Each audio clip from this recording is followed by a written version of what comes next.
የዛሬና ያርገውና ፓርቲማ ዲዲ ሲያዘጋጀው ነበር ቀውጥ የሚሆነው። ዋይት ፓርቲ ሲባል ከዚህ በፊት ሰምታችሁ ሊሆን ይችላል። በዛም ላይ ይህ ፓርቲ የሚዘጋጀው ምን በማስመልከት ነው ብላችሁ መጠየቃችሁ አይቀርም። ፓርቲማ ፓርቲ ነው እኮ። ነገር ግን እዚህ ግብዣ ላይ የሚገኙ ሰዎች በጣም ኃይለኛ ሰዎች ናቸው። እንደ ተራ አፍተር ፓርቲም አይደሉም፣ እንደ ሜት ጋላም አይደሉም።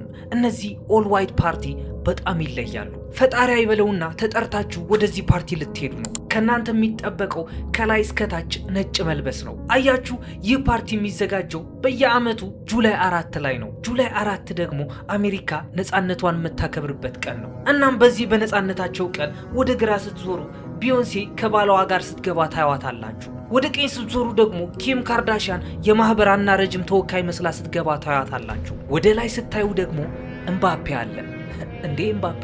የኬንድሪክ ለማር ጠላት ከሆናችሁ ደግሞ ድሬክ ባያችሁት ሰዓት መጫወት ይጀምራላችሁ። ይህ ፓርቲ ዊርድ ነው ስላችሁ ካለ ምክንያት አይደለም። ምክንያቱም የ26 ዓመቷ አይስ ስፓይስ ከቶቢ መጓየር ወይም ከስፓይደርማን ጋር ሲሳሳሙ ታያዋቸዋላችሁ። አንዳንድ ሰዎችም እንደሚባለው ከሆነ የትዳር አጋራቸው ወይም ፍቅረኛቸው ያገኙት እዛ ፓርቲ ውስጥ ነው። ግን ሁሉም ሰው እዚህ ፓርቲ ላይ ከመገኘቱ በፊት በተደጋጋሚ የሚላክለት መልእክት አለ።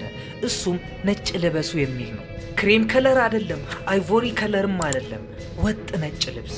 እዚህ ፓርቲ ላይ የተገኘ ሰው ከማንም ምንም ነገር አይፈልግም። ቢሊዮነሩ እንደሆነ ገንዘብ አያስፈልገውም። አትሌቱም ከሆነ ዝና አያስፈልገውም። አርቲስቱም ከሆነ ኤክስፖዠሩማ ቀድሞ አግኝቶታል። ግን በየአመቱ ተጠርቶ የሚቀር ሰው የለም። ማንም ሰው ወደዚህ ፓርቲ ለመግባት ቲኬት አይገዛም፣ ወይም እዛ እንደገባም የሚቀበለው ሽልማት የለም። ብቻ ወደዚህ ፓርቲ ማን እንደሚገባ የሚወስን አንድ ሰው አለ። ፕሬዚደንት አይደለም፣ የፊልም ፕሮዲሰር አይደለም፣ አርቲስትም አይደለም። እሱ ቢሊዮነር ነው።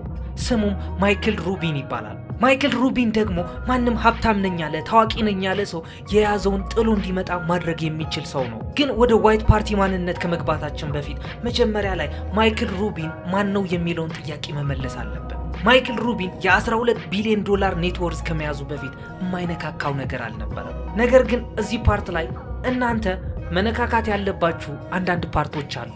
እነሱም ላይክ እና ሰብስክራይብ የሚሉ በተኖች ናቸው። ጣፋጭና ማሸይ የሆኑ የስፖርት ታሪኮች መስማት ስትፈልጉ ደግሞ ሌላኛው ዩቲዩብ ቻነሌን ሰብስክራይብ ማድረግ እንዳረሱ። አደስ ክሪኤቲቭ ይባላል። ሊንኩ ዲስክሪፕሽን ላይ አስቀምጥላችኋለሁ። እና ማያችሁ ማይክል ሩቢንስ የስፖርት ትጥቆች የሚሸጥ ፋናቲክስ የተባለ የአንድ ድርጅት ባለቤት ነው። ፋናቲክስ ደግሞ ቨርቲካል ቬሎሲቲ የተባለ የቢዝነስ አሰራር የሚከተል ድርጅት ነው። ይኸውላችሁ እናንተ የኤንቢኤ ሻምፒዮንሺፕ እየተመለከታችሁ ነው። ያ ያሸነፈው ክለብ ማሊያ ደግሞ በደቂቃዎች ውስጥ ታትመው እጃችሁ ላይ እንዲደርሱ የሚያደርግ ፋናቲክስ ነው። ግን ደግሞ ማይክል ሩቢን ሀብታም ስለሆነ አይደለም ኦል ዋይት ፓርቲ ፌመስ የሆነው። ፓርቲው ታዋቂ የሆነው እዛ ፓርቲ ውስጥ ያለው ሬር የሆነ ኮንዲሽን ነው። ሰዎች ደግሞ ሬር ወደ ሆነው ነገር በጣም ያደላሉ።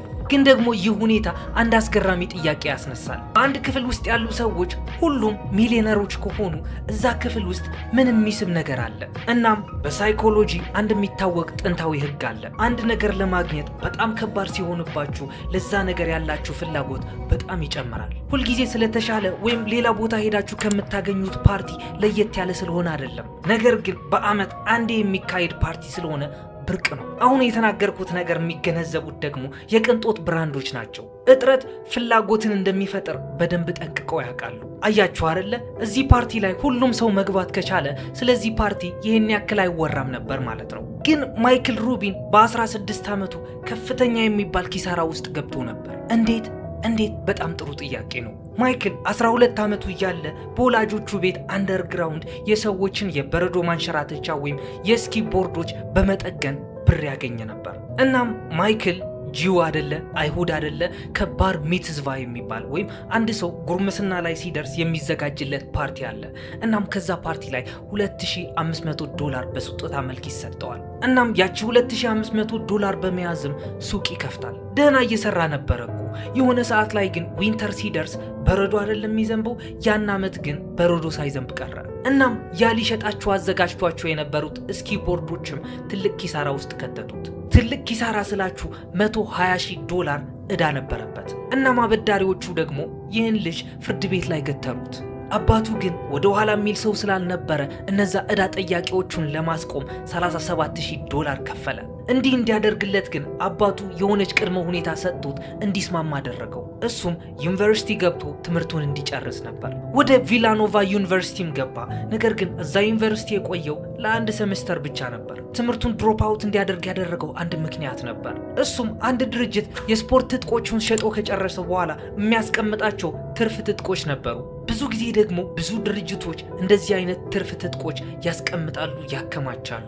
ማይክል በዛን ሰዓት ያየው ትርፍ ትጥቅ ደግሞ $200,000 የሚያስወጣ ነበር። እናም በዛን ሰዓት ከባሌም ከቦሌም ብሎ $12,000 ይበደራል። በ$12,000 ስቶክ ላይ የነበሩት ትጥቆች ገዛና ሸጦ $75,000 ያክል ገንዘብ አተረፈ። እናም ይህ ትምህርት እንዲያቆም ምክንያት አይሆንም ነው የምትሉኝ?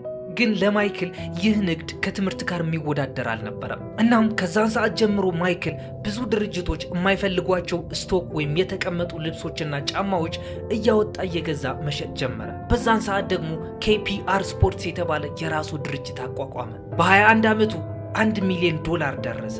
በ23 ዓመቱ ውስጥ $50 ሚሊዮን ደረሰ። ከዚያም በ98 እንደ ፈረንጆቹ ማይክል ንግዱን ወደ ኢንተርኔት አዘዋወረው። ኦንላይን ላይ ሆኖ መሸጥ ጀመረ። በዛን ሰዓት ደግሞ ኢቤይ KPR ስፖርትስ ላይ አይኑን ጣል አረገ። ስለዚህ ኢቤይ ኩባንያውን መግዛት ስለፈለገ ማይክል ያቀረበው የሽያጭ ስምምነት $2.4 ቢሊዮን ነበር። ማይክል ግን በዛን ሰዓት እዛ ላይ አላቆመም። ሌላ ድርጅት አቋቋመ፣ ፋናቲክስ የሚባል። ዛሬ ይህ ኩባንያ ለNFL፣ ለNBA፣ ለMLB እና ለናይኪ ይፋዊ የሆኑ ማሊያዎችን ያመርታል። እናም የማይክል አመጣጥ ገባችሁ አይደለ? ከዛ በኋላም ነበር 2020 ላይ በ$50 ሚሊዮን አንድ ለግዠሪ የሆነ ቤት የገዛው። የቤቱ ባለቤት እኮ ሊሸጠው ያሰበው በ$75 ሚሊዮን ነበር። ነገር ግን ማይክል ሩቢን የ$25 ሚሊዮን ዲስካውንት አገኘና በ$50 ሚሊዮን ገዛው።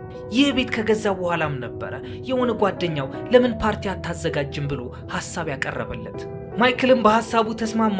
ስለዚህ ሰዎችን መጥራት ጀመረ። እዚህ ፓርቲ ላይ የሚገኙ ሰዎች ፓርቲው የሚዘጋጅበት ወቅት ክረምት ስለሆነ አብዛኛውን ጊዜ ደግሞ ክረምት ላይ ነጭ ነው የሚለበሰው። ከዛ በመነሳትም ነበረ ወደዚህ ፓርቲ የሚመጡ ሰዎች ነጭ ለብሰው እንዲገኙ ያዘዘው። ከዛ በመነሳትም ነበረ ዲዲን በቀውጥ የሆኑ ፓርቲዎቹን ረስተን ማይክል ሩቢን በኦል ዋይት ፓርቲውን ማስታወስ የጀመረ። እዚህ ፓርቲ ላይ የምናየው ካርዲቢ ስትቀውጠው ሊል ቤቢም እንዴ የልጅ ጌይ ነው እንዴ የሚያስብሉ ሁኔታዎች ናቸው። ነገር ግን ከበስተጀርባ የሚካሄዱ በጣም ብዙ ነገሮች አሉ። እዚህ ድግስ ላይ የተገኙ ሰዎች በጣም ኃይለኛ የሚባሉ ሰዎች ናቸው። ስለዚህ ኔትወርክ ለመዘርጋት በጣም አመቺ የሆነ ቦታ አገኙ ማለት ነው። ነገር ግን እዚህ ፓርቲ ላይ ዲዲ ሲያዘጋጃቸው የነበሩ ፍሪክ ኦፍ ፓርቲዎች እዚህ ዋይት ፓርቲም እንደማይደገሙ ምንም ማረጋገጫ የለንም። 2017 ላይ ማይክል ሩቢን በፊላደልፊያ ፍርድ ቤት ተቀምጦ ጓደኛው ሚክ ሚል ሊፈረድበት እንደሆነ እየተጠባበቀ ነበር። ሚክ ሚልን ታውቁታላችሁ። የኒኪ ሚናጅ ኤክስ ነው፣ አክተርም ነው፣ ራፐርም ነው። ነገር ግን የሆነ ቀን ላይ በሰራት ስህተት ምክንያት ነበር ለ4 ዓመት ሊያስፈርድበት የሚችል ሁኔታ የተፈጠረው።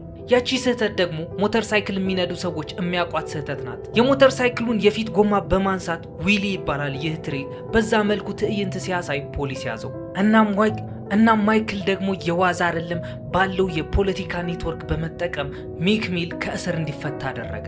ሁለቱም የሆነ ዊርድ የሆነ ግንኙነት አላቸው ይባላል። ነገር ግን ስለሱ አይደለም የምናወራው። እናም ጄይዚ ማይክል ሩቢን እና ሚክ ሚል በመሆን ሪፎርም አላያንስ የተባለ ድርጅት ያቋቁማሉ። ይኸውላችሁ ይህ ድርጅት የሚያደርገው አንዳንድ ወጣቶች ተመልሰው ወደ እስር ቤት እንዳይገቡ የሚያደርግ ነው። ፍርድ ቤት አንዳንድ ጊዜ የሚበይንላችሁ ነገር እስራት ወይም የሞት ቅጣት ላይሆን ይችላል። በዚህ ሰዓት ቤታችሁ መገኘት አለባችሁ፣ ይህንን ያክል ቅጣት መክፈል አለባችሁ፣ ይህንን አይነት ወንጀል ስትሰሩ ከተገኛችሁ ትታሰራላችሁ ይላችኋል። እናም ወጣቶች እነዚህ ማስጠንቀቂያዎችን በመተላለፍ እንዳይታሰሩ የሚያደርግ ድርጅት ነው። እናም ማይክል ሩቢን የቢሊዮን ዶላር ኩባንያ ብቻ ገነባ ብላችሁ የምታስቡ ከሆነ ተሳስታችኋል። ሀብትና ገንዘብ ጠፊ ነው። ነገር ግን ለዓመታት የተገነባ ኔትወርክ ከሁሉም በላይ ይዘልቃል። ታሪካችን እዚህ ያበቃል። እናም እስካሁን ድረስ የለፈለፍኩትን ነገር ከተመቻችሁ ኦፍኮርስ ይመቻችኋል።